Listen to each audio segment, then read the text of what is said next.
সমাজের লোকে ধার্মিক বলে আলাদা সম্মান করবে কিংবা নিজেকে একটু ভিন্নভাবে লোকজনের কাছে উপস্থাপন করা যাবে। এ উদ্দেশ্যে নিজেকে মানুষের সামনে আল্লাহ ভীরু পরহেজগার রূপে প্রকাশ করাকে ইসলামের পরিভাষায় রিয়া বলে।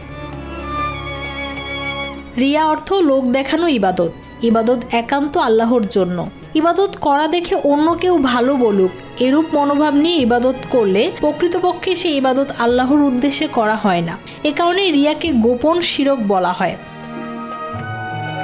পবিত্র কোরআনের একাধিক আয়াতে রিয়ার অপকারিতা উল্লেখ করা হয়েছে। বলা হয়েছে, রিয়া মিশ্রিত ইবাদত কখনো আল্লাহর কাছে গ্রহণযোগ্য হবে না, বরং এর জন্য শাস্তি অবধারিত।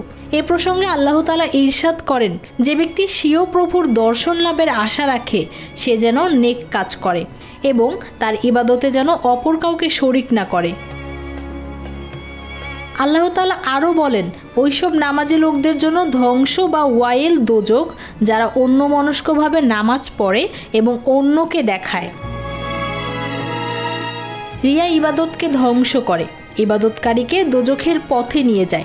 নবীজি সাল্লাল্লাহু আলাইহি ওয়াসাল্লাম বলেছেন, যে ব্যক্তি লোক দেখানোর জন্য ইবাদত করে আল্লাহ তাআলা তা কবুল করেন না। উদাহরণস্বরূপ, এক ব্যক্তির ইবাদত, দান খয়রাত বা বিদ্যার্জন যদি শুধু মানুষের প্রশংসা পাওয়ার উদ্দেশ্যে হয় তাহলে তা আল্লাহর কাছে গ্রহণযোগ্য নয় এবং তার পরিণতি হবে জাহান্নাম।